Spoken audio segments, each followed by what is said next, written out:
আপনি কিয়ামুল লাইল করবেন, এটা হচ্ছে দ্বিতীয় প্ল্যানটা। তাহলে ফরজ সালার মধ্যে কোনো ঘাটতি করা যাবে না। হ্যাঁ, কিছু ফিকহি ইখতিলাফ আছে, ওটাকে আমি সহনীয় মনে করি। যেমন ধরেন জোহরের নামাজ আমাদের দেশে অফিস আদালতে দেখা যায় যে সারা বছর একটায় পড়ে, কেউ কেউ একটায় পড়ে, কিন্তু এই শীতকালে ওয়াক্ত হয় 12টার আগে, বরং 11:55 বা 11:40-45-এও কোনো কোনো সময় ওয়াক্ত হয়ে যায়। উত্তম হচ্ছে ওয়াক্ত হওয়ার পরপর, বিশেষ করে শীতকালে জোহরটাও তাড়াতাড়ি পড়া। কিন্তু কেউ যদি দেরি করে পড়ে তার সালাত কি হবে কিনা? হবে, হবে।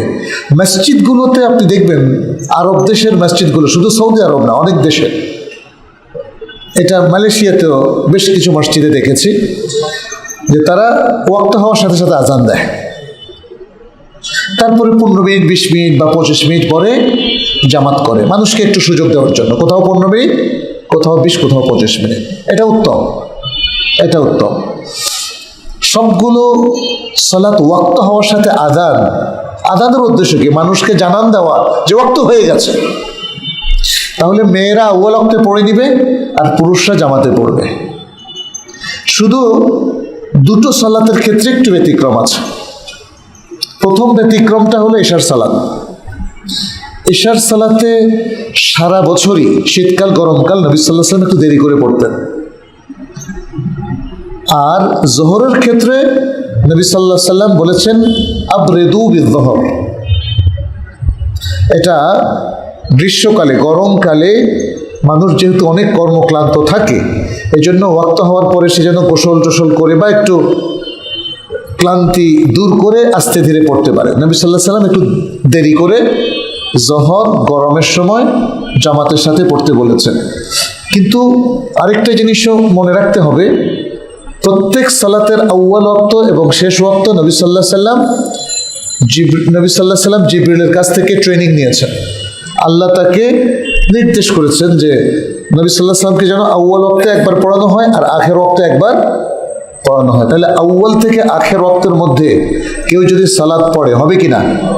হবে। আমাদেরকে ব্যালেন্স রক্ষা করতে হবে। আমরা উত্তমটা চাই, এই জন্য আউয়াল ওয়াক্তে পড়ার কথা বলি। অতএব ওয়াক্ত শেষ হওয়ার আগে যদি কেউ পড়ে তার সালাত বাতিল হয়ে যাবে, এ কথা বলা যাবে না। যাই হোক, আমরা রমাদানের সবচেয়ে আইডিয়াল কাজটা করব ইনশাআল্লাহ। রমাদানে আরও ইবাদতের ক্ষেত্রে যেগুলো আল্লাহ সুবহানাহু ওয়া তাআলার পক্ষ থেকে উদ্বুদ্ধ করা হয়েছে, নবী সাল্লাল্লাহু আলাইহি ওয়াসাল্লাম আমাদেরকে শিখিয়েছেন, তার মধ্যে একটা হলো কোরআন তেলাওয়াত। কোরআন তেলাওয়াত, সুবহানাল্লাহ, আল কোরআনে আল্লাহ সুবহানাহু ওয়া তাআলা এই কোরআন তেলাওয়াতের অনেক নির্দেশনা দিয়েছেন। আমরা সংক্ষেপ করার জন্য শুধু এতটুকু উল্লেখ করলাম। প্রত্যেক রমাদানে নবী সাল্লাল্লাহু আলাইহি ওয়াসাল্লাম জীবিত থাকা অবস্থায় জিবরিল আলাইহিস সালামের সাথে কোরআনের তাদারুস করতেন। একবার শুনতেন আরেকবার শোনাতেন, একবার শুনতেন আরেকবার শোনাতেন। এখান থেকেই আমাদের সালাফ তারা ব্যাপকভাবে এই রমাদান মাসে কোরআনের চর্চা করতেন। এছাড়াও আল্লাহ তাআলা কি বলেছেন? শাহরু রমাদান আল্লাযী উনজিলা ফীহিল কোরআন, রমাদান মাস যাতে কোরআন নাযিল হয়েছে, হুদাল লিন-নাসি ওয়া বায়্যিনাতিন মিনাল হুদা ওয়াল ফুরকান, মানুষের হেদায়েতের জন্য এবং হেদায়েতের প্রমাণ স্বরূপ, আর হক ও বাতিলের মধ্যে পার্থক্যকারী রূপে এই কোরআনকে আল্লাহ সুবহানাহু ওয়া তাআলা রমাদানে নাযিল করলেন। অতএব রমাদানের বিশেষ একটা বই হয়ে গেল আল কোরআন।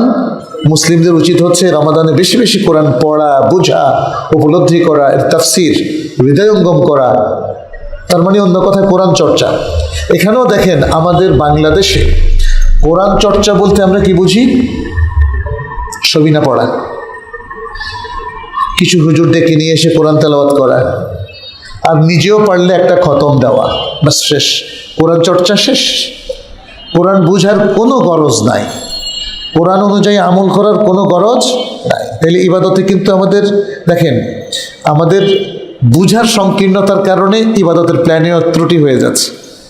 রমাদানে যারা কোরআন খতম করবেন, তাড়াতাড়ি করে তাড়াহুড়ো করে তেলাওয়াত করলেন, তাড়াতাড়ি তেলাওয়াতের জন্য উচ্চারণ ও তাজবিদও ঠিক করলেন না, তাহলে এটা কি ইবাদত হলো? হলো না।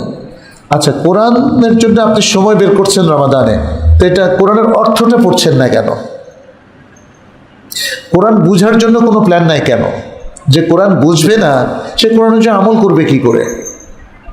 সে কোরআনকে প্রতিষ্ঠা করবে কি করে? কোরআনের অনুশাসন সে ফলো করবে কি করে? তাই না? এই জায়গাগুলোতে আমাদের কাজ করার সুযোগ আছে।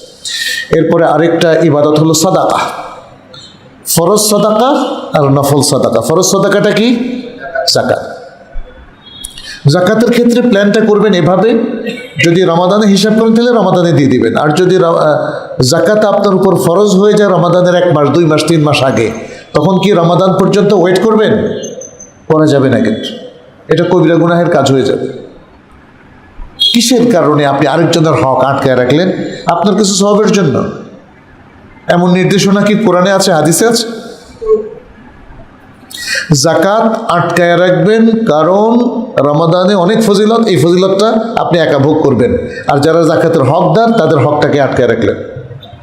এটা বড় ধরনের ভুল। এই প্ল্যানটা কখনোই করবেন না। যাকাত ফরজ হওয়ার সাথে সাথে যত দ্রুত সম্ভব ডিসবার্স করবেন, আলাদা করে ফেলবেন, খাতওয়ারি তাড়াতাড়ি বন্টন করবেন। আর রমাদানে যদি আপনার যাকাত ইয়ার হয় অসুবিধা নেই, রমাদানে বন্টন করে দেন দ্রুত। কিন্তু রমাদানে নফল সাদাকার জন্য আপনার একটা প্ল্যান করবেন। আর সাদাকাতুল ফিতর, এটার জন্য প্ল্যান লাগবে না, এটা আল্লাহ আপনার উপর এমনি ফরজ করে দিয়েছে, তাই না? আপনার পরিবারভুক্ত সবার পক্ষ থেকে আপনি সাদাকাতুল ফিতর বের করবেন, তাহলে এটাও কিন্তু একটা ইবাদত। এরপর আরেকটি ইবাদত হচ্ছে ইতিকাফ। ইতিকাফ কিভাবে করবে?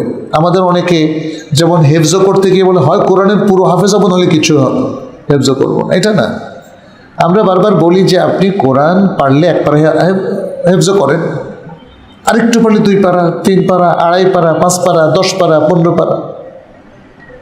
কিন্তু বাংলাদেশের মানুষ বলে করলে পুরো হাফেজুল কোরআন, নইলে কিছুই না, এই 3-4টা সূরা 5টা সূরা। ঠিক তেমনি ইতিকাফ করলে 10 দিনের, নইলে করবই না। ইতিকাফ তো অল্প সময়ের জন্য করা যায়, ওলামায়ে কেরামের বিশুদ্ধ মত এটাই। আপনি হাফ দিনের জন্য করতে পারেন, 1 দিনের জন্য করতে পারেন, কয়েক ঘন্টার জন্য করতে পারেন। আপনি ইতিকাফ 5 দিনের জন্য করতে পারেন। অনেকে বলে আমি তো সরকারি অফিসে কাজ করি, আমার ছুটি শেষের 3 দিন, তাই জন্য আর ইতিকাফে বসতে পারলাম না। তো আপনি শেষের 3 দিন ইতিকাফ বসেন, তাই না? বুঝতে পারছেন? এই স্কোপগুলো জেনে নিলে আপনি দেখেন প্ল্যান করতে পারবেন। ওমরা, রমাদানে একটা ওমরা একটা হজের সমপরিমাণ সওয়াব। অন্য রেওয়ায়েতে এসে নবী সাল্লাল্লাহু আলাইহি ওয়াসাল্লামের সাথে হজের সমপরিমাণ সওয়াব। যদি কারো সামর্থ্য থাকে রমাদানে ওমরা করতে যাবেন, কিন্তু এক্সকারশন না। এক্সকারশন অনেক ধনী মানুষ এই যাওয়া আসা, মক্কা মদিনা যাওয়া আসা হলো তার ফ্যাশন। আমরা বলছি কিন্তু ইবাদতের কথা, ফ্যাশনের কথা বলি নাই। অতএব মক্কায় যদি যান তাহলে ইবাদতের জন্য যাবেন, এবং সেখান থেকে আল্লাহর খালেস বান্দা হয়ে ফিরে আসবেন, তাহলে না উমরাটা সফল হলো। তাহলে এইভাবে আমরা অনেকগুলো ইবাদত দেখতে পাচ্ছি রমাদান উপলক্ষে। আল্লাহ সুবহানাহু ওয়া তাআলা আমাদের সুযোগ দিয়েছেন, আপনি এই ইবাদতগুলো নিয়ে এবছর প্ল্যান করেন, কি পরিমাণ ইবাদত করবেন। প্ল্যান না করলে কিন্তু দেখবেন সময় চলে যাচ্ছে, ইবাদতগুলো ঠিক মতো করা হয় না। কিয়ামুল লাইল নিয়ে একটা নসিহা করি আপনাদেরকে। আপনার প্ল্যানের মধ্যে আপনার সাধ্যমতো কিয়ামুল লাইল করার চেষ্টা করবেন, উত্তম কিয়ামুল লাইল করার চেষ্টা করবেন। নবী সাল্লাল্লাহু আলাইহি সাল্লামকে কোয়ালিটি কোয়ান্টিটি দুদিক থেকে ফলো করার চেষ্টা করবেন। তবে প্ল্যানের মধ্যে একটা জিনিস একটু রাখবেন, যে কিয়ামুল লাইল নিয়ে ঝগড়া করবেন না। দরকার কি ভাই, আপনি আমার পাশে আছেন, আপনার যা ইচ্ছা আপনি পড়েন, আমি আমারটা পড়ি, তাই না? এই যে ইবাদতগুলো নিয়ে ঝগড়া করা, এটা কিন্তু ভালো না। এটা মুসলমানদের মধ্যে অনৈক্য তৈরি করে, জেদ তৈরি করে, ভাগাভাগি তৈরি করে, দলাদলি তৈরি করে। আমাদের উচিত হবে ইসলামের এই পয়েন্টগুলোকে সহনীয় করে তোলা। আমি তো সবচেয়ে শ্রেষ্ঠ যেটা সেটা আমল করব, তাই না? আপনিও সেটা। আর যখন ওলামায়ে কেরামের মধ্যে ইখতিলাফ হয়ে যায়, তখন সারা পৃথিবীর সমস্ত মুসলিমকে একমতে আনা যায় না। আপনি যদি মনে করেন যে আপনি যেটা আমল করছেন সেটাই শ্রেষ্ঠ, তাহলে আমাকে নসিহা করে চলে যান যে ভাই মঞ্জুর ভাই, এটা আমার কাছে মনে হয় ভালো, আপনি একটু ভেবে দেখবেন। ব্যাস। ঝগড়াঝাটি, খুনাখুনি, মসজিদের মধ্যে লাগালাগি, মারামারি, চোখ ঘুরাইয়া তাকানো, বলেন তো এগুলো কি উচিত? এগুলো উচিত না, উচিত। এখানে তো বিভিন্ন মতের মুসলিমরা আছেন। আপনি আমি চাইলে তো হবে না। আল্লাহ যদি চাইতেন সবাইকে এক মতের বানায় ফেলতেন না? আল্লাহ যদি চাইতেন সব মুসলিমকে এক উম্মাও বানাতে পারতেন। এটা তো কোরআনে আল্লাহ তাআলা বলেছেন। কিন্তু আল্লাহ আমাদেরকে পরীক্ষা করতে চান। আমি একথাও বলছি না যে সবার মতই শুদ্ধ, কারণ আমাদের মধ্যে অনেক মানুষ আছেন যারা না জানার কারণে বা ভুলের কারণে বেদাতের অনুসারী আছে কিনা বলেন? আমাদের মধ্যে অনেক মানুষ তাওহীদ আর শিরকের মধ্যে পার্থক্য করতে পারে না। আমাদের মধ্যে অনেক মানুষ কুফর আর ঈমানের মধ্যে পার্থক্য করতে পারে না। আমাদের মধ্যে অনেক মানুষ আছেন যারা আহলুস সুন্নাহ ওয়াল জামাতের কোর আকীদা কি এখনো পড়েও নাই, জানেও না। ফলে হয়তোবা দুনিয়াদারির দিক থেকে তারা অনেক আগায় গেছে, বাট আমাদের ওলামায়ে কেরামের থেকে জ্ঞান না নেওয়ার কারণে তারা অনেক ভুল বিভ্রান্তির মধ্যে আছে। ফলে আমরা যখন বলি সহনীয় থাকবেন, তার মানে এই নয় যে সবারটাই শুদ্ধ। কিন্তু আপনার আমার যেটা করা উচিত সেটা হচ্ছে শুদ্ধ আমলটা করা উচিত। শুদ্ধ আমলটা নিজে করে অন্যকে নাসিহা করবেন, মানুষ যেন চিন্তার খোরাক পায়। কারণ জেদাজেদির মধ্য দিয়ে, লাগালাগির মধ্য দিয়ে আপনি কাউকে জোর করে মানাতে পারবেন না, পারবেন?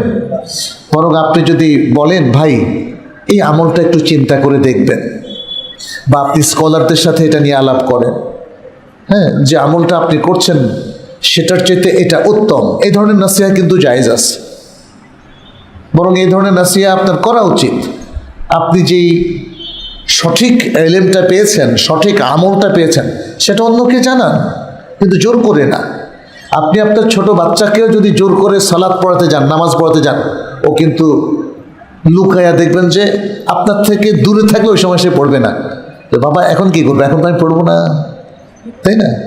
যে মেয়েটাকে জোর করে হিজাব করাচ্ছেন, ওকে যদি বুঝাইয়া দিতে না পারেন যে হিজাব বাবা তোমাকে কেন করতে হবে, ও কিন্তু আপনার থেকে আড়াল হয়ে গেলে হিজাব করবে না।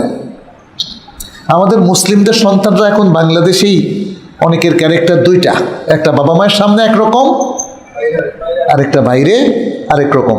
আর ওয়েস্টার্নে যারা থাকেন তাদের অনেকেই আমাকে বলেছেন এ কথা, বলছে আমাদের উইদিন দ্য ফ্যামিলি তাদের একটা স্ট্যান্ড, আর যখন ইউনিভার্সিটিতে বাইরে বন্ধু বান্ধবের সাথে অমুসলিমদের সাথে মেশে তখন তার আরেকটা ফেস। তো ফেসটাকে এক করার জন্য আমরা একটু কষ্ট করি যেন ডাবল স্ট্যান্ডার্ড তারা মেনটেন না করে। এই জন্য আমাদের আখলাক আমরা যদি তাদের কাছে সুন্দরভাবে তুলে ধরতে পারি, তাদেরকে এডুকেট করতে পারি, তাদের মাথায় মূল সুন্দর বিউটিফুল অ্যাপ্রোচটা, ম্যাথোডোলজিটা যদি দিতে পারি, তাহলে কিন্তু তারা ঠিক হয়ে যাবে। যাই হোক, প্রথম তাহলে ইবাদত নিয়ে আমাদের একটা প্ল্যান, এটা আমাদেরকে করতে হবে যেন যথাযথভাবে ইবাদতগুলো পালনের আমরা একটা সুন্দর ট্রেনিং নিতে পারি, একটা সুন্দর রুটিন ফলো করতে পারি। মনে রাখবেন ইবাদতের জন্যই আল্লাহ আমাদেরকে সৃষ্টি করেছেন। তাহলে আমাদের সৃষ্টির মূল লক্ষ্যটা কি? ইবাদত। দ্বিতীয় যে প্ল্যানটা সেটা হচ্ছে আমাদের ইলমি একাডেমিক প্ল্যান। আপনি এখন শাবানে আছেন, শাবানের ফজিলতটা কি এটা জানার চেষ্টা করেন। আর এই শাবান মাস থাকতে থাকতেই রমাদানের ফজিলত, রমাদানের করণীয়, রমাদানের বর্জনীয় নিয়েও পড়াশোনা করেন। আমাদের অনেকেই শাবান মাসের ফজিলত নিয়েও তারা দ্বিধাদ্বন্দ্বের মধ্যে আছে। যেমন নেসফে শাবান নিয়ে কি করবে? নেসফে শাবান কি উদযাপন করবে? নেসফে শাবানকে আমাদের বাংলাদেশে কি বলে? শবে বরাত। মানুষ এখন অবশ্য অনেক সচেতন হয়েছে, তাই না? শুনতে শুনতে সব এখন কম্পেয়ার করার সুযোগ পাচ্ছে। শুধু তো বাংলাদেশি স্কলার না, বিদেশি স্কলার, আরব scholar, American scholar, British scholar, তাই না? সবার কাছ থেকে শোনার পরে, বিশেষ করে যারা খুব নাম করা, তাদের ডিসকাশনগুলো শোনার পরে এখন মানুষ বুঝতে পেরেছে যে কি করণীয়, কি বর্জনীয়। খুব সংক্ষেপে বলি, নেসফে শাবানকে নিয়ে নবী সাল্লাল্লাহু আলাইহি সাল্লাম কোনো ইবাদতের নির্দেশনা দেন নাই।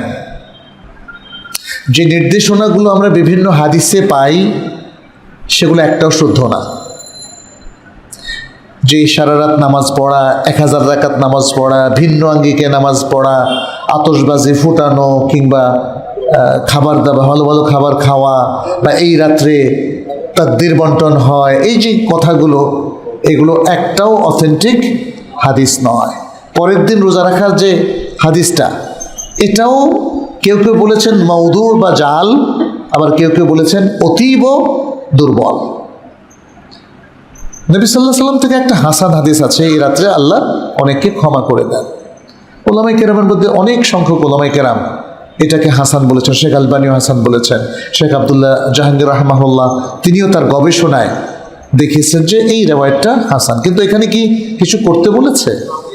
মাফ করে দিয়েছেন আল্লাহ। তো এটা তো আল্লাহর কাজ, আপনার কাজ তো মাফ করে দেওয়া না, মাফ চাওয়া। আপনি মাফ চান, অসুবিধা নাই, কিন্তু আর কোনো আনুষ্ঠানিকতা আসলে নেসফে শাবানে নাই। ফলে আপনি নেসফে শাবানকে ঘিরে যে প্ল্যানটা নেবেন সেটা হচ্ছে রাসূল সাল্লাল্লাহু আলাইহি ওয়াসাল্লামের প্ল্যান। যেহেতু বৎসরের আমল আল্লাহর কাছে পেশ করা হয়, আপনি বেশি বেশি সিয়াম রাখবেন। আপনি আইয়ামুল বিদে সিয়াম রাখবেন, 13, 14, 15। আপনি সোমবার বৃহস্পতিবার সিয়াম রাখবেন, অথবা আরও অধিক সিয়াম রাখতে চাইলে একদিন রাখবেন, একদিন ভাঙবেন, এই সিস্টেমে যান। বাস, এর বাইরে আর কোনো শাবানের আমল নাই। আছে রমাদানের আমল। রমাদানের অনেকগুলো আমল ইবাদত তো আমরা বললাম। ইলমি যে প্ল্যানটার কথা আমি বলছি, আপনি এবার প্ল্যান করেন এই রমাদানে প্রথম যে জিনিসটা করবেন, রমাদান বিষয়ক যে ভালো বইগুলো আছে পড়ে ফেলবেন, সিয়াম বিষয়ক আয়াতগুলো পড়ে ফেলবেন, কিতাবুস সিয়ামের হাদিসগুলো পড়ে ফেলবেন। আমাদের লোকজন বাজারের বইয়ের প্রতি আকর্ষণ বোধ করে, খুব অদ্ভুত এটা। আবার কেউ আঙ্গুল তুলে দেখায়ও দেয় না। আরে ভাই, আগে কিতাবুস সিয়াম, সহিহ বুখারী, মুসলিম সহ এগুলো আগে পড়েন একবার। সিয়ামের হাদিসগুলো পড়েন। সিয়ামের হাদিসগুলো কার কাছ থেকে পেয়েছি আমরা? সলিমউদ্দিন না কলিমউদ্দিন সাহেব? নবী সাল্লাল্লাহু আলাইহি সাল্লাম থেকে। তো নবী সাল্লাল্লাহু আলাইহি সাল্লাম সিয়াম নিয়ে কি বললেন, কি আমল করতেন, এটা না আগে জানবেন। আপনি মিস্টার সলিমউদ্দিনের বই নিয়ে আগে ব্যস্ত হচ্ছেন কেন? সিয়াম নিয়ে আমি বললাম যে কোরআনেও আল্লাহ তাআলা অনেক কথা বলেছেন। একদম 127 নম্বর পর্যন্ত আয়াত সূরা আল বাকারার পড়ে দেখেন কি বলেছেন। ঠিক একইভাবে আপনি জাকাতের আয়াতগুলো, ইসলামের 5টা রোকন সম্পর্কিত আয়াত এবং হাদিসগুলো আপনি যে কোনো একটা জায়গা থেকে আপনি পড়েন। জাকাত, আমাদের সবাই জাকাত সাদাকাত করতে আগ্রহী রমাদান মাসে, তাহলে জাকাতের আয়াতগুলো পড়ে ফেলেন এবং কি বলেছেন আল্লাহ একটু অর্থটা জানেন, আর কিতাবুজ জাকাতের হাদিসগুলো পড়ে ফেলেন। যারা হজে যাবেন তারা কিতাবুল হজটা আগে পড়েন, বই দরকার নেই আপনার, আগে হজের বইটা, কিতাবুল হজের হাদিসগুলো পড়েন। সহিহ বুখারী, মুসলিম, দেখবেন যে বইতে যা আছে তার থেকে অনেক সুন্দর। বিশেষ করে সহিহ মুসলিমে হাদিসে জাবের ইবনে আব্দুল্লাহ রাদিয়াল্লাহু তাআলার হাদিসটা তো একটা বইয়ের মতোই। নবী সাল্লাল্লাহু আলাইহি সাল্লামের হজ তিনি শুরু থেকে শেষ পর্যন্ত বর্ণনা করেছেন। দেখেন কি দুর্ভাগ্য আমাদের, আমাদের হাজি সাহেবরা কিন্তু জাবের ইবনে আব্দুল্লাহ রাদিয়াল্লাহু তাআলার হাদিস দেখবেন যে যদি 1 লক্ষ হাজি থাকে তার মধ্যে হয়তো 200, 400, 500 হাজি সাহেব এই হাদিসটা পড়ছে, আর কেউ পড়ে নাই। অথচ সকল বইয়ের আগে রাসূলুল্লাহ সাল্লাল্লাহু আলাইহি ওয়াসাল্লামের হজ, এটা আমাদের পড়া উচিত। এভাবে বিষয়ভিত্তিক আপনি একটা এলেম অর্জন করতে পারেন। রমাদান বিষয়ক চমৎকার যে বইগুলো আছে, করণীয় বর্জনীয়, সেটা আপনি অর্জন করতে পারেন। আমাদের প্রস্তুতির মধ্যে আরেকটা প্রস্তুতি হচ্ছে রমাদানকে কেন্দ্র করে কোন কোন কাজ থেকে নিজেকে মুক্ত করব, নিজের প্রতিষ্ঠানকে মুক্ত করব, নিজের জনপদকে মুক্ত করব, এটার একটা প্ল্যান নেওয়া। যারা ধূমপান করতেন তারা কি এই প্ল্যানটা নেবেন যে এই 30 দিন ইনশাআল্লাহ আর ধূমপান হবে না, ঈদের দিন থেকে আবার শুরু হবে? হ্যাঁ, আমাদের অধিকাংশ কিন্তু প্ল্যানগুলো এইভাবেই করে। আমরা আপনাদেরকে বলবো প্ল্যানটা করবেন না, যেটা ছেড়ে দিবেন জীবনে আর সেটা করবেন না। মিথ্যা কথা বলে ছেড়ে দিবেন, ধোঁকা দেওয়া ছেড়ে দিবেন, প্রতারণা করা ছেড়ে দিবেন। যে সকল ব্যবসায়ী ভেজাল মিশাচ্ছেন বলবেন এই রমাদানই শেষ ভেজাল মিশানো, মানে রমাদানের 1 তারিখ থেকে আর কোনো ভেজাল শেষ নিঃশ্বাস পর্যন্ত আর মিশাবো না, না সিমেন্টে, না খাদ্যদ্রব্যে, না মাছ মাংসে, কোথাও না, তাই না? তাহলে দেখবেন সুবহানাল্লাহ, দেশটা তো এমনি সুন্দর হয়ে যাবে। আহারে, মানুষ কত প্ল্যান করে কেমনে দেশ সুন্দর হবে, তো এই প্ল্যানটা তো আল্লাহ দিয়েছেন। কে দিয়েছেন? আল্লাহ দিয়েছেন।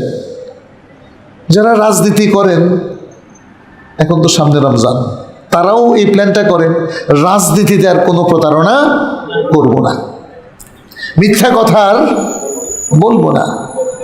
যারা মুসলিম রাজনীতিবিদ, তাদের প্রতিও আমাদের আহ্বান একটাই, এখন থেকে স্বচ্ছ ইসলামী রাজনীতি করেন, নবী সাল্লাল্লাহু আলাইহি ওয়াসাল্লামের রাজনীতি, খোলাফায়ে রাশিদিনের রাজনীতি।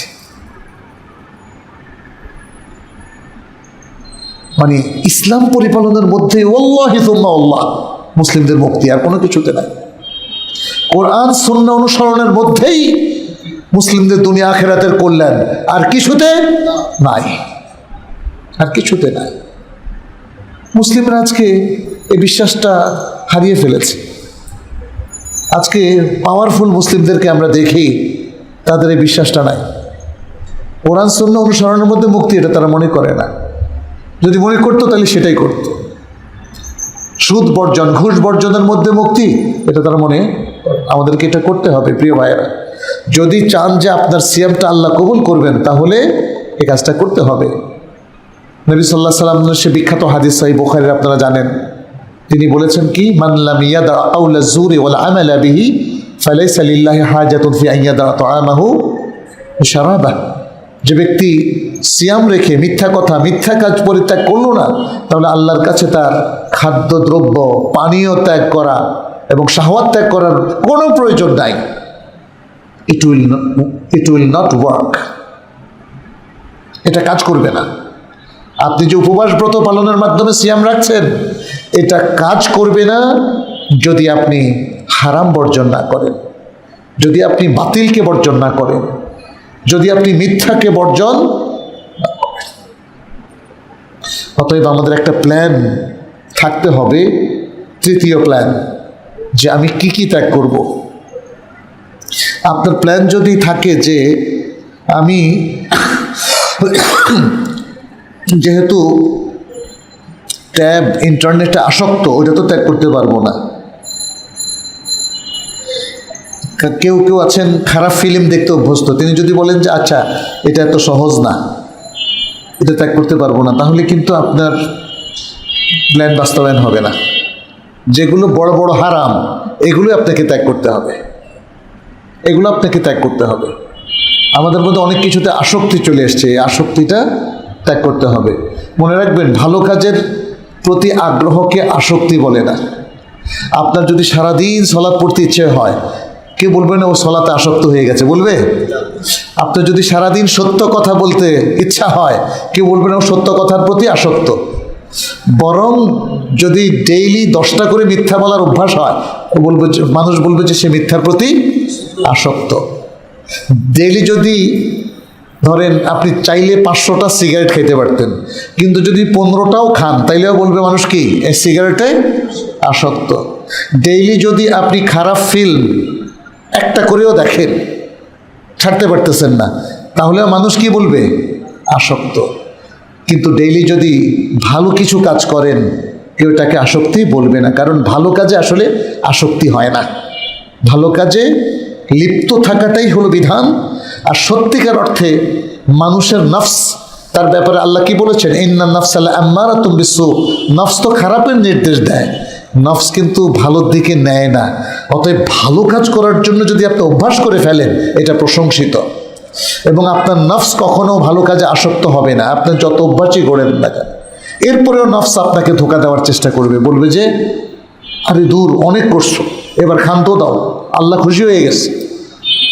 হ্যাঁ, এরকম কোনো নির্দেশনা কি আছে যে আল্লাহ যেহেতু খুশি হয়ে গেছে, আপনি গত 30 বছর ভালো খেদমত মানে আল্লাহর ইবাদত করেছেন, এখন আর নামাজ লাগবে না, কালাম লাগবে না?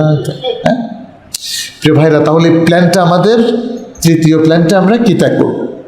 চতুর্থ প্ল্যানটা হচ্ছে ইবাদত, যে এক্সক্লুসিভ ইবাদতগুলোর কথা বললাম, এর বাইরে আর কি কি ভালো কাজ করব, এই প্ল্যানটা করবেন। এই প্ল্যানটা করবেন। রমাদান যেহেতু মনটা সফট থাকে, আল্লাহর কাছাকাছি যাওয়ার জন্য আমি দিন রাত, তাই না, ট্রাই করতেছি। কিয়ামুল লাইলে দাঁড়িয়ে সবাই কাঁদছে, আলহামদুলিল্লাহ। এখন তো অনেক মসজিদেই দেখি সুন্দর তেলাওয়াত হয়, অনেক মুসল্লিরা কেঁদেও ফেলেন, আলহামদুলিল্লাহ। মনটা এত সফট হয়, তাইলে আল্লাহর কাছে ওয়াদা করে ফেলেন, আল্লাহ তোমার রাস্তায় কাজ করব, সাদাকা জারিয়ার কাজটা করব, এই কাজ, এই জিনিসটা ওয়াকফ করব। বাবা মায়ের পক্ষ থেকে ওয়াকফ করবেন, নিজের পক্ষ থেকে মানে আল্লাহর রাস্তায় অনেক কিছু দান করবেন, এভাবে ভালো কাজ করেন। দেখেন ইসলামের সিস্টেমটা এত সুন্দর যে আপনি যখন কোনো কিছু ওয়াকফ করবেন, এতে কি মানুষ উপকৃত হবে না? ইসলামের সিস্টেম একদিকে ইবাদত, অন্যদিকে মানব কল্যাণ, উন্নয়ন। এই যে জাকাত দিচ্ছেন, জাকাত যারা রিসিভ করে তারা কি লাভবান হচ্ছে না? তারা কি সচ্ছল হচ্ছে না? তারা কি এই টাকা কাজে লাগিয়ে নিজের পায়ে দাঁড়াতে পারছে না? তাহলে আমাদের ইবাদতগুলো এইভাবেই সাজানো, এত সুন্দর করে মানুষের আত্মগঠন, সমাজ গঠন, রাষ্ট্র গঠন, দারিদ্র্য বিমোচন, মানুষের পুনর্বাসন, এই সব কিছু ইসলামের মধ্যে আছে। আপনি এই রমাদানে আরেকটা সুন্দর প্ল্যান করতে পারেন, আল্লাহ যদি আপনাকে তৌফিক দেন, যে এই সমাজে তো যেমন ধরেন নিম্নবিত্ত অর্থাৎ খুব স্বল্প আয়ের কোটি কোটি মানুষ, রিক্সাওয়ালারা আছে, বস্তিওয়ালারা আছে, পথে ঘাটে ঘুরে ফিরে পথ শিশুরা আছে, হ্যাঁ, তারপরে হিজড়া একটা উপেক্ষিত শ্রেণী আমাদের সমাজের, তারা আছে, অন্ধ মানুষেরা আছে, বৃদ্ধ মানুষেরা আছে। এদেরকে নিয়ে কিছু প্ল্যান কিন্তু করা যায়। আপনি সবাইকে নিয়ে প্ল্যান করতে পারবেন না, বাট আপনি একটু চিন্তা করে দেখেন, আপনি গত এই যে অনেকের বয়স 60 হয়ে গেছে, 55 হয়ে গেছে, 45 হয়ে গেছে, 40 হয়ে গেছে, আপনার অতীত জীবনে আপনি কাদেরকে নিয়ে কাজ করেছেন, কাদের কল্যাণের জন্য কাজ করেছে, একটু ভাবেন। এগুলো তো ভাবতে হবে ভাই। আল্লাহ তো তার বান্দাদেরকে দিয়ে অন্য বান্দাদের কল্যাণ সাধন করেন। অন্ধদেরকে দিয়ে কি আমি কখনো ভেবেছেন? আচ্ছা, অন্ধদের পাশে আমরা দাঁড়াতে পারি কি না? আমরা দেখেছি ইউরোপিয়ান আমেরিকান এনজিওগুলো কিন্তু কাজ করছে। আপনি সেই গ্রামে গঞ্জে কখনো গেছেন, যেখানে হাজার হাজার মানুষ কঠিন দারিদ্র্য মোকাবেলা করছে, আর খ্রিস্টান মিশনারিরা তাদের ইমানগুলো কিনে নিচ্ছে? একটু কি ভাববেন না, এই যে ভাইরা ইমান থেকে বের হয়ে যাচ্ছে দুনিয়ার কারণে, আপনার আমার কর্তব্য ছিল না? আপনি কি কখনো হসপিটালে গিয়েছেন নিজের আত্মীয় ছাড়া, সাধারণ মুসলিম ভাই বোনদেরকে একটু দেখার জন্য, যে আল্লাহ আমাকে তো সুস্থ রেখেছেন, একটু দেখে আসি হসপিটালে আমাদের ভাইয়েরা বোনেরা কেমন আছেন, তাদের কি কোনো প্রয়োজন আছে, তাদের কি কোনো হেল্প করতে পারবো? দেখেন, এটা নিজেকে একটু চিন্তা করেন, জীবনে কখনো এমন কাজ করেছেন কিনা। রিক্সা গ্যারেজ আমরা অনেকেই দেখেছি, তাই না? এই এলাকায় আছে, উত্তরায় আছে, সবখানে আছে। আপনি কি কখনো রিক্সা গ্যারেজে ঢুকে ওদের সাথে একবেলা এক মুঠা মুড়ি খেয়েছেন? ভেবেছেন যে ভাই তোমাদের একটু হাল হাকিকত বলো তো আমাদেরকে, তোমাদের জীবন সংগ্রামের ছোট্ট ছোট্ট কিছু কাহিনী শুনতে চাই, তাই না? আমার মনে হয় আমাদের অধিকাংশেরই এই কাজগুলো করা হয় নাই। আমরা স্বার্থপর, আমরা নিজেকে নিয়ে ব্যস্ত, আমরা মানুষের জন্য কোনো প্ল্যান করি না। ফলে দেখেন আল্লাহ তাআলা পুরো জাতিকে গরিব করে রেখেছেন। ভালো চিন্তাগুলো যদি আপনি চর্চা না করেন, কল্যাণমুখী চিন্তা যদি না আসে, তাহলে এই রাষ্ট্র কোনোদিন কল্যাণ রাষ্ট্র হবে না, আর এই রাষ্ট্রের দুর্নীতি কোনোদিন দূর হবে না। আমার আপনার মতো মানুষেরাই এদেশে দুর্নীতি করে, অন্যায় করে, জুলুম করে, ভেজাল মিশায়। মানুষকে ভালো হতে হলে এইভাবে শুরু করতে হবে। রমাদান প্ল্যানটা এইভাবে করেন প্রিয় ভাইয়েরা। শুধু ইবাদত গুজার হলেও কাজ হবে না। আমি দেখেন প্ল্যানগুলোর মধ্যে বলেছি সব কাজ করতে হবে, নট নেসেসারি, কিন্তু জরুরিগুলো করেন। আপনি ইবাদতের পাশাপাশি হারাম তরক করা, জ্ঞান অর্জন করা, আর কল্যাণমুখী কাজ যতটুকু সম্ভব করেন। মনে রাখবেন, যারা সমাজের কল্যাণ, মানুষের কল্যাণের জন্য কাজ করে, ওয়াল্লাহি তাদের আখলাক সুন্দর হয়ে যায়, তাদের হার্টটা সফট হয়ে যায়। আপনি বিপন্ন নিরন্ন মানুষের কাছে যখন দাঁড়াবেন, আপনি দুস্থ মানুষের পুনর্বাসনের চিন্তা যখন করবেন, আপনি অসুস্থ মানুষের সেবা দেওয়ার জন্য যখন চেষ্টা করবেন, আপনি পৃথিবীর অন্যতম ভালো মানুষে পরিণত হবেন। এভাবেই আমরা দেখেছি আমাদের নবী সাল্লাল্লাহু আলাইহি সাল্লাম। দেখেন না, নবী সাল্লাল্লাহু আলাইহি সাল্লাম তিনি তো শুধু রাষ্ট্রনায়ক ছিলেন না, রাষ্ট্রের সর্বোচ্চ জায়গায় মদিনায় অধিষ্ঠিত হওয়ার পরে তিনি কি অহংকার করেছেন? তিনি কি রাজপ্রাসাদ বানিয়েছেন? তিনি কি তৎকালীন যুগে সবচেয়ে দামি জিনিস তিনি কি এনেছেন? আনেননি। আজান, হ্যাঁ, আমি আর 2-3 মিনিটে শেষ করি। আচ্ছা আচ্ছা, প্রিয় ভাইরা, তাহলে আমাদের প্রিয় রাসূল সাল্লাল্লাহু আলাইহি ওয়াসাল্লাম দেখেন জীবনটাকে যেভাবে লিড করেছেন, আজকের মানুষ হিসাবে আমরা কিন্তু সেটাকে আমলে নিচ্ছি না। এটাই আমাদের অধঃপতনের কারণ। আমরা সবাই জৌলুস জীবনযাপন করতে আগ্রহী, আমরা সবাই বিত্ত বৈভবের অহংকার দেখাতে আগ্রহী, আমরা প্রভাব প্রতিপত্তি তৈরি করতে আগ্রহী, দুনিয়াদারির মধ্যে আমরা নিমজ্জিত হয়ে গেছি। আমাদের যাদের কথা আমি বললাম তাদের পাশে দাঁড়ানো, সেই কুলি দিনমজুর রিক্সাওয়ালা, তাদের পাশে অবশ্যই আমাদের দাঁড়াতে হবে, কিন্তু লক্ষ্য করুন তারাও দুনিয়ামুখী। আমি এখানে তাদের সমালোচনা করে তাদের থেকে আপনাদেরকে ফিরিয়ে আনতে চাচ্ছি না, বাট বলতেছি যে এইটা আমাদের জীবনের অন্যতম এক বাস্তব চিত্র। একজন রিক্সাওয়ালা দেখেন রমাদানে সে একটা সিয়ামও রাখে না, অনেক রিক্সাওয়ালা। আমি অনেককে জিজ্ঞেস করেছি, বলছে আমাদের তো সম্ভব না। আমি বললাম এই প্ল্যানটা কে দিল আপনাকে? আপনি আমার সাথে বসেন, আমি আপনাকে কিছু প্ল্যান দেই, সম্ভব। আপনার চাইতেও যে বেশি খেটে খাওয়া মানুষ তার পক্ষেও সিয়াম রাখা সম্ভব। আপনি রাত্রে রিক্সা চালান আর দিনের প্রথম 3-4 ঘন্টা চালান, মানে সবাইকে বলছি না। আবার যারা দিনের শেষ দিকে, যেমন ধরেন দুপুরের পর থেকে চালাবে, সমস্যা নাই তো। আর এখন তো অটো, তাই না? ব্যাটারি রিক্সা না? তাহলে সমস্যা কোথায়? আপনি দেখবেন বাস ড্রাইভার এবং বাসের কন্ট্রাক্টর তারাও সিয়াম রাখে না। আচ্ছা, আপনাদেরকে আমি বলি, সিয়াম রাখার প্রতি তাদেরকে একটু মোটিভেশন দেওয়া, দাওয়াত দেওয়া, এটা কি আপনারা করতে পারেন না? এর জন্য কি হুজুর হইতে হবে? এই রুমাল গোত্রা লাগাইতে হবে মাথায়? নাকি কামেল পাশ হইতে হবে, দাওরা পাশ হতে হবে? মানুষকে সালাতের প্রতি ডাকা, মানুষকে একটু ভালো মানুষ হওয়ার প্রতি আহ্বান জানানো, একটু সহানুভূতি দেওয়া, তাদেরকে একটু দাওয়াত দেওয়া, এগুলো আমাদের আপনার সবার কাজ। বাল্লিগু আন্নী ওয়ালাউ আয়া। আমি আপনাদের প্রতি আহ্বান করব, প্রিয় ভাইরা, আমাদের রমাদানের প্রস্তুতি যেমন দরকার, পরিকল্পনাও তেমনি দরকার। আসন্ন রমাদানকে আমরা যেন ফলপ্রসূ করতে পারি এবং এই রমাদান যেন আমার জীবনের শ্রেষ্ঠ রমাদান হয়, এবং এরপরের রমাদান যদি আল্লাহ আমাকে বাঁচিয়ে রাখেন আরও শ্রেষ্ঠ হয়, পরেরটা আরও শ্রেষ্ঠ হয়। এইভাবে প্ল্যানটা করেন, এভাবে প্রস্তুতিটা নেন। আমাদের জ্ঞানগত প্রস্তুতিতে ত্রুটি হলে আমাদের আমলি প্রস্তুতিতেও ত্রুটি হবে। কথাটা কি বুঝে এসছে? জ্ঞানগত প্রস্তুতিতে ত্রুটি হলে আমলি প্রস্তুতিতেও ত্রুটি হবে, আমলেও ত্রুটি হবে। হজ যারা করবেন, হজের জ্ঞানগত প্রস্তুতিতে ত্রুটি হলে হজ সম্পন্ন করার ক্ষেত্রে আপনার ত্রুটি হবে। একই কথা কোরবানির ক্ষেত্রে প্রযোজ্য, একই কথা ওমরার ক্ষেত্রে প্রযোজ্য। আপনার জাকাতের জ্ঞানগত প্রস্তুতি কম থাকলে জাকাত দেওয়ার ক্ষেত্রে আপনার ত্রুটি তৈরি হবে। সিয়ামের জ্ঞানগত প্রস্তুতি, এখানে ত্রুটি হলে সুন্দর সিয়াম আপনি রাখতে পারবেন না।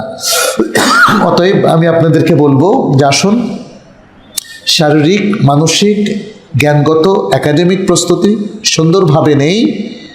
আর অন্তত সিয়াম শুরু হওয়ার 2-4 দিন আগে হলেও আমরা একটা প্ল্যান সাজাই। আপনি আপনার নোটবুকে প্ল্যানটা নিতে পারেন, আপনার খাতায় নিতে পারেন, ছোট্ট কোনো একটা পাতার মধ্যে লিখেও নোটটা রাখতে পারেন। প্রতিদিন কতটুকু কোরআন পড়বেন, হ্যাঁ, কিয়ামুল লাইল করবেন, কতজন মানুষের উপকার করবেন, কয়জন মানুষকে ইফতার করাবেন, এটাও প্ল্যানে থাকতে পারে। কারণ ইফতার করার তো বিশাল ফজিলত, তাই না? এভাবে আরো ভালো ভালো অনেকগুলো কাজ আমি বলেছি, সবগুলো তো বলা সম্ভব নয়। আমি যেগুলো বলি নাই সেগুলো কি আপনারা প্ল্যানের বাইরে রাখবেন? আপনার সাধ্য অনুযায়ী আরো চিন্তা করবেন, আরো ভালো ভালো কাজ কি আছে, আরো কি করা যায়, সেভাবে যদি প্ল্যানটা তৈরি করেন এবং সেই প্ল্যানটাকে বাস্তবায়ন করেন, আমার দৃঢ় বিশ্বাস এই সমাজে তার ইতিবাচক পরিবর্তন এবং প্রভাব পড়বেই। আপনার পরিবার সুন্দর হবে, আপনার জীবন সুন্দর হবে, আপনার জনপদ সুন্দর হবে। এই এলাকার সব মানুষ কিংবা অধিকাংশ মানুষ যদি এইভাবে প্রস্তুতি নেয়, তাহলে বলেন তো এই এলাকাটা সুন্দর হবে না? তখন দেখবেন যে আপনাকে দূরে অনেক দোকানে যেতে হবে না অর্গ্যানিক ফুডের জন্য। এখন তো আমরা এখন দোকান খুঁজি, কারণ আশেপাশে যে খাদ্য পাওয়া যায় সবগুলো ওর মধ্যে স্প্রে করা হয়েছে, এর মধ্যে রাসায়নিক আছে। সুবহানাল্লাহ। সবচেয়ে ভয়ঙ্কর হচ্ছে আঙ্গুর।